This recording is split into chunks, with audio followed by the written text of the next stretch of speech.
I hate you, Morrigana snarled. The porcelain tea set at Lord Shalify's side rattled, but he continued reading. No, you do not. His voice was low and calm. The ancient Shihan looked youthful, crimson eyes half-lidded. A black velvet dressing gown clung to his lithe frame. The half-dragon planted her booted feet, hands braced on her hips.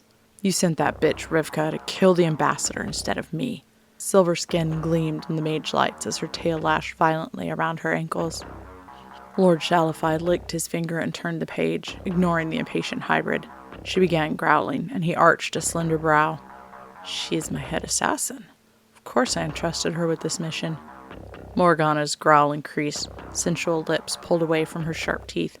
I could have handled it. I'm sure you could have.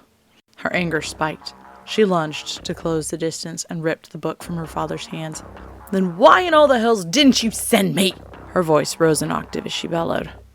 Shalify burst to his feet, face mere inches from hers. Eyes narrowed, he hissed his response. Because you're a petulant brat who should do as she's told. The half-dragon was stunned, her anger on pause. Gulping, she whispered, What do you mean? Morrigana was taller than Shalify in her high heels, but his presence loomed over her, cold and powerful. What word don't you understand? She remained quiet. Since you came back from training, you have been insufferable. Your arrogance knows no bounds, and you cry if you so much as break a nail. I needed someone dependable on this job, and that wasn't you. Her anger surged back to life as she bared fangs, lifting her clawed hands. I don't cry. Shalify sneered, narrowing his eyes. You can't even accept criticism. Rage was natural to dragons, and even an unnatural hybrid could lose control. Morrigana shoved her father back, snarling, claws tearing at his shoulders. Blood welled, the scent hot and enticing as she struck again. He dodged back, using chaos magic to dispel the furnishings. The Shihan only looked frail and delicate. Shalify had eons of combat experience. Morrigana was ferocious and wild, strengthened by her rage, but she couldn't lay another talon on him. The assassin howled in frustration.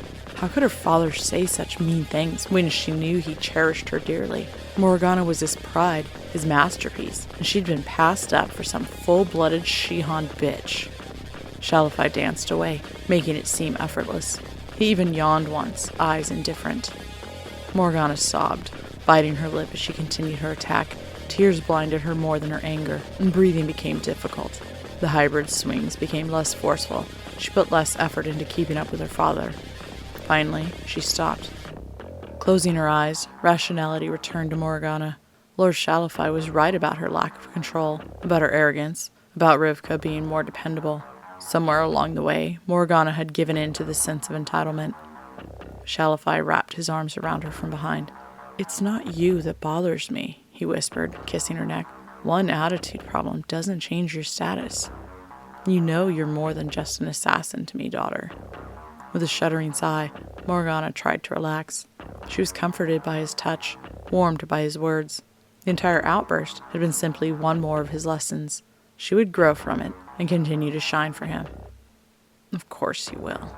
Shalify held her tight, knowing the girl's heart and mind.